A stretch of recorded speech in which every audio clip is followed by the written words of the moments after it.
Medok'tan Garcinia Gel 8'de sağlığı sunar.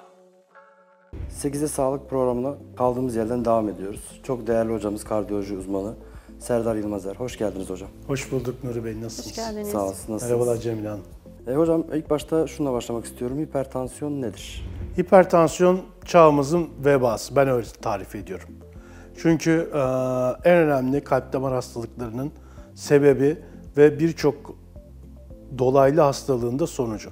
Hipertansiyon atar damarlarımızdaki kan basıncının yüksek olmasıdır.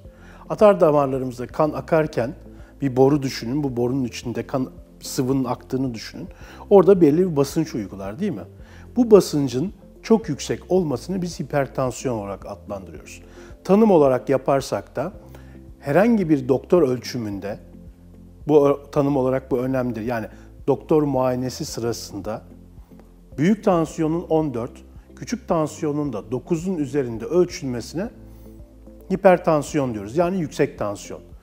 Hipertansiyonla yüksek tansiyon esasında birbirini tamamlayan aynı anlamda kelimeler. Evet.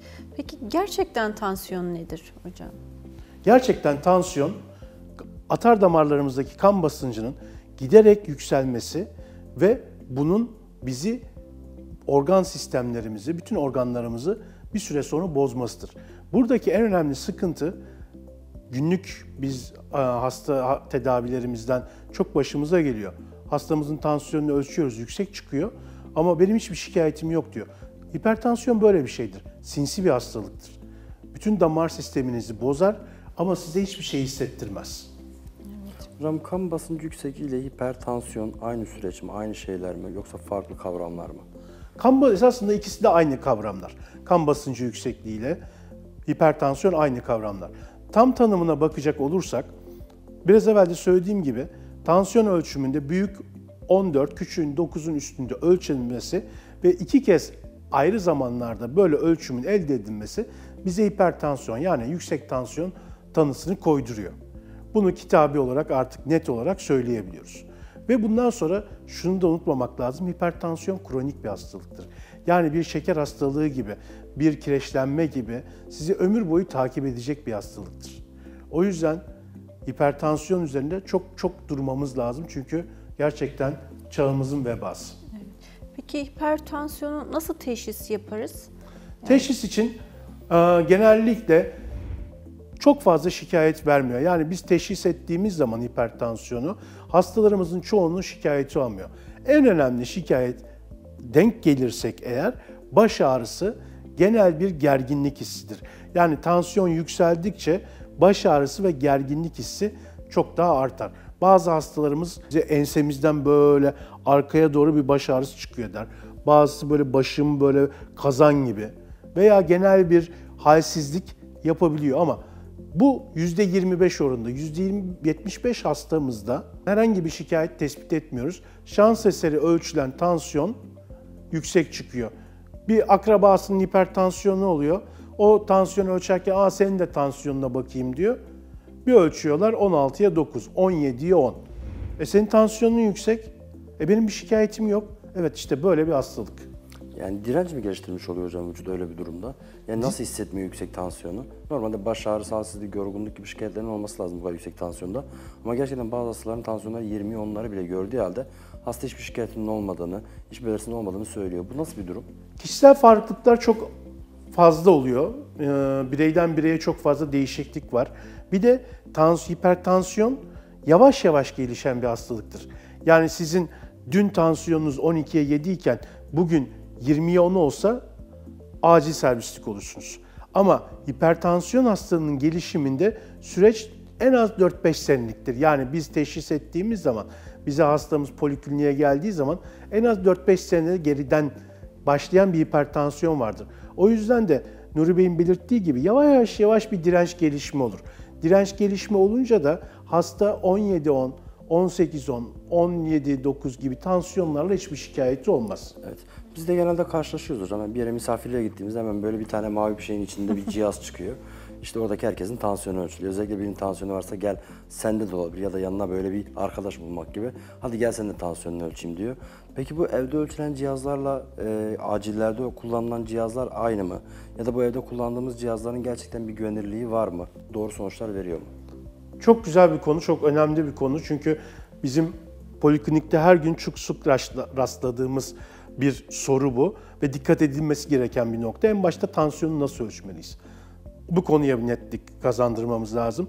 Tansiyonu en az 10 dakika dinlenmeden sonra, çay, kahve, uyarıcılar gibi ilaçlar veya içecekleri içmemişken ve 10 dakika dinlendikten sonra ölçmemiz lazım. Oturur pozisyonda ölçmemiz lazım. Kolu destekleyerek ölçmemiz lazım. Böyle ayakta ben senin tansiyonuna bakayım, ay onu yapayım gibi bir şeyle olmaz. Mutlaka oturarak, kolun altı desteklenerek ölçülmesi ve en az 10 dakika sonra, dinlendikten sonra ölçülmesi lazım. Ne çok aç ne çok tok. Yani yemeğin hemen öncesinde ölçtüğünüz tansiyon yanlış çıkabilir veya yemeğin hemen sonrasında ölçtüğünüz tansiyon da sizi yanıltabilir. Ne çok aç, yani 2 öğün arası en iyi ölçme zamanıdır. Şimdi diğer bir konu, evdeki bu aralar her yerde çok satılıyor. Her evde en az bir tane tansiyon cihazı var. Tansiyon cihazlarını en başta bilekten ölçen tansiyon cihazlarını ne Türk Kardiyoloji Derneği, ne Türk Nefroloji Derneği, ne uluslararası dernekler önermiyorlar. Lütfen bilekten ölçen tansiyon cihazlarına çok güvenmeyelim. Birinci nokta o. Mutlaka koldan ölçen olması lazım. Bilekten ölçen, çünkü şu nabız aldığımız atar damardan ölçüyor tansiyonu. Bu uygun bir atar damar değil.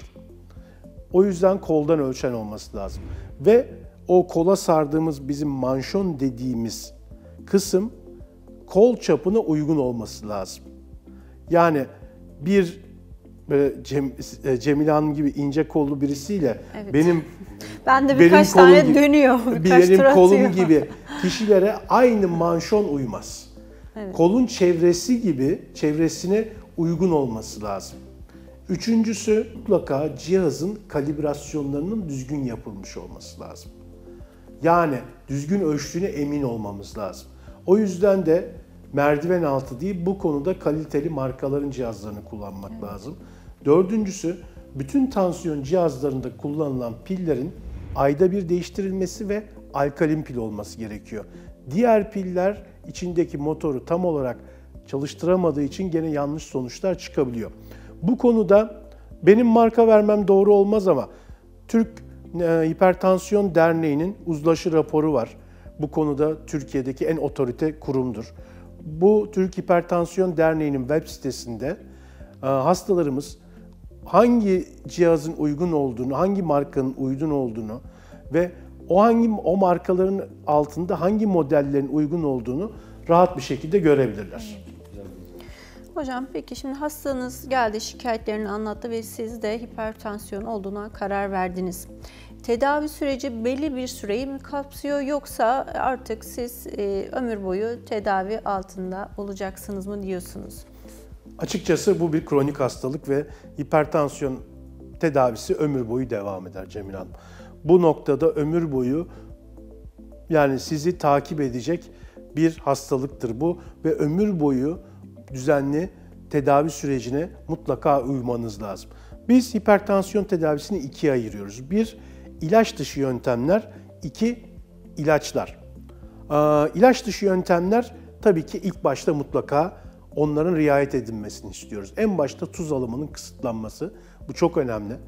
Tuz alımı hipertansiyonun en önemli sebeplerinden bir tanesidir. Mutlaka tuz alımının kısıtlanmasını istiyoruz. Tuz alımını kısıtlarken de söylediklerimizin en başında sofradan tuzun kaldırılması geliyor. Ve yüksek tuz içeriği olan yiyeceklerden uzak durmak gerekiyor. Mesela neler bunlar? Tuzlu peynir, tuzlu zeytin, turşu. Onun dışında gazlı içecekler. Gazlı içeceklerin içinde çok fazla tuz vardır ilginç bir şekilde. İlginç bir bilgidir bu. Diğer bir nokta egzersiz. Düzenli egzersiz tansiyonun kontrolünde ciddi fayda sağlar bize. Sigaradan uzak durulması, sigara içimi tansiyonu çok fazla yükseltir. Bunun mutlaka azaltılmasını istiyoruz. Ve stresten uzak durma. Günümüz hayatında yaşam şartlarında nasıl yapacağız bunu bilmiyorum Ne ama mümkün. genelde stresten uzak durulmasını öneriyoruz.